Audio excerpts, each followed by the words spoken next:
month we have a new expansion for the game Quest Kids, and this one is called Realms of the Kingdom. And it's going to be introducing a new playable character into the game, but this character has also enlisted the help from the other Quest Kids in order to help save his kingdom.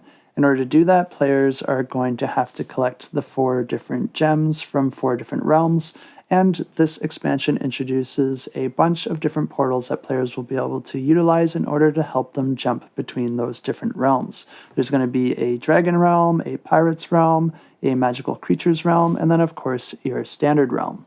But if you're not familiar with the original Quest Kids, this is a really awesome game to play with younger kids. The way this game works is that each player is going to be playing as their own character, but then the main board is going to be set up with a bunch of different cards that players are going to be moving onto and resolving, with the green cards always giving some sort of positive benefit, which will usually be different types of resources or treasure. The gray cards are a little bit more risky, but can also offer you better rewards.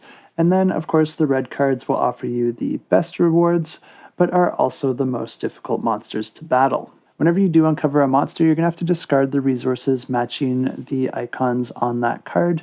And if you're able to do that, you defeat the monster and you gain the rewards, which is usually some amount of victory points. But if you don't have the required resources in order to defeat that monster, that could end up costing you 1 of your hit points, but luckily you do have another option here, and that is to ask the other players at the table for some of their resources in order for them to help you defeat this monster. This is good for you because it means you don't lose a hit point and you can gain the rewards of defeating that monster, but anyone who was willing to help out also gains a Kind Kid card, which can grant them with all sorts of special abilities or bonuses. Players do have a limited amount of hit points in this game, and if your health goes to 0, you're not eliminated, but you do skip a turn in order to get 1 of your hit points back, and your hit points are worth victory points at the end of the game, so you are interested in keeping all of them. The game ends once all the cards have been explored, and then players are going to be adding up their victory points from their defeated monsters and any treasures or cards that also grant them victory points.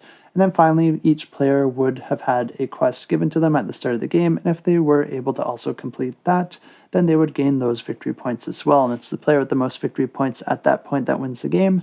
And if you are interested to check this one out, I will have it linked in the description down below. And of course, you can click that Notify Me button in order to get notified once this one launches.